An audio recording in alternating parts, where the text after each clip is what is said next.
রাজনৈতিক দলগুলো একে অপরকে নিয়ে যে ধরনের কথা বলে, সেই কথাগুলো নিয়ে আপনার প্রতিক্রিয়া শুনতে চাই। পাশাপাশি ধরেন অনেক ধরনের আইন কানুন করা হচ্ছে যে নির্বাচনের যে পোস্টার থাকবে না বা যেটুকু থাকবে সেখানে কোনো নেতাদের ছবি ইউজ করা যাবে না। এইগুলো আসলে নির্বাচন কমিশন কতখানি মেনে চলতে পারবে বা এখন পর্যন্ত নির্বাচন কমিশনের ভূমিকা থেকে আপনারা কতখানি আশাবাদী?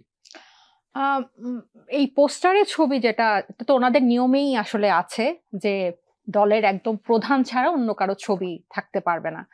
কিন্তু আমি ব্যক্তি হিসেবে আমি কল্পনা করতে পারি না যে বেগম খালেদা জিয়া, তারেক রহমান সাহেব, শহীদ জিয়াউর রহমান ওনাদের ছবি ছাড়া কোনো বিএনপি নেতা পোস্টার ছাপাবে কিনা। এটা আসলে বাংলাদেশের রাজনৈতিক সংস্কৃতিটাই এমন। আমি কোনো পোস্টার আমি কল্পনা করতে পারি না। যদি মানে এটা ওনারা মেনে চলে তাহলে তো খুবই অ্যাপ্রিসিয়েবল। কিন্তু এটার থেকেও আসলে গুরুত্বপূর্ণ হচ্ছে যে আমাদের এই নির্বাচন কেন্দ্রিক আমাদের ব্যবহারটা কেমন হবে।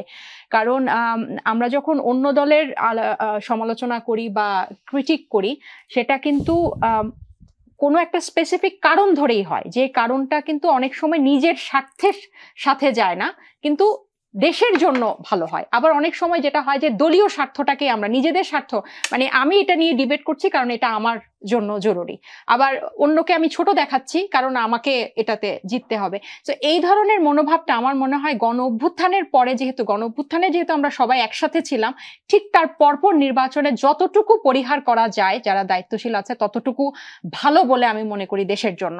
কিন্তু আপনি যে কথাগুলা বললেন যে পোস্টারে, মানে যেটা নির্বাচন কমিশন যে রুলস গুলা নিজেদের এতে রেখেছে, এটা আমার মনে হয় না খুব একটা পরিবর্তন হবে।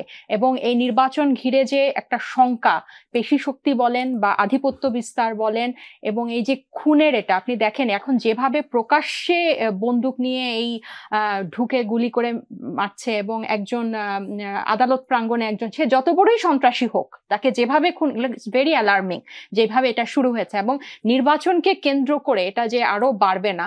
গত 15 মাসে আমি একটা হিসাব আপনাকে দিই, গত 15 মাসে এই 8ই আগস্ট থেকে এই 7ই নভেম্বর পর্যন্ত এই বছরের প্রায় বিএনপির অন্তর্কণ্ডলে কিন্তু 193 জন, মানে বিএনপি নেতাকর্মীর হাতে 193 খুন হয়েছে। সহিংসতা প্রায় 1000-এর মতো, চাঁদাবাজির ঘটনা তো আছে। সো এগুলোর পরে যখন নির্বাচন কেন্দ্রিক এগুলো যখন বেড়ে যাবে, তখন কিন্তু এটা বাংলাদেশের জন্য ভালো বার্তা না। এই কারণে ভালো বার্তা না কারণ আমরা সবাই সবসময় শঙ্কায় থাকি কখন একটা তৃতীয় শক্তির উত্থান হচ্ছে। কারণ আমাদের সবার একটা কমন এনিমি কিন্তু আছে, আমাদের সবার এই টেবিলে সবার একটা কমন প্রতিপক্ষ আছে। সো আমরা নিজেদের মধ্যে যখন এই ছোট জিনিসগুলো অ্যাডজাস্ট করব না, তখন কিন্তু তারা কিন্তু দানব হয়ে যাবে, সুযোগটা নেবে। জি।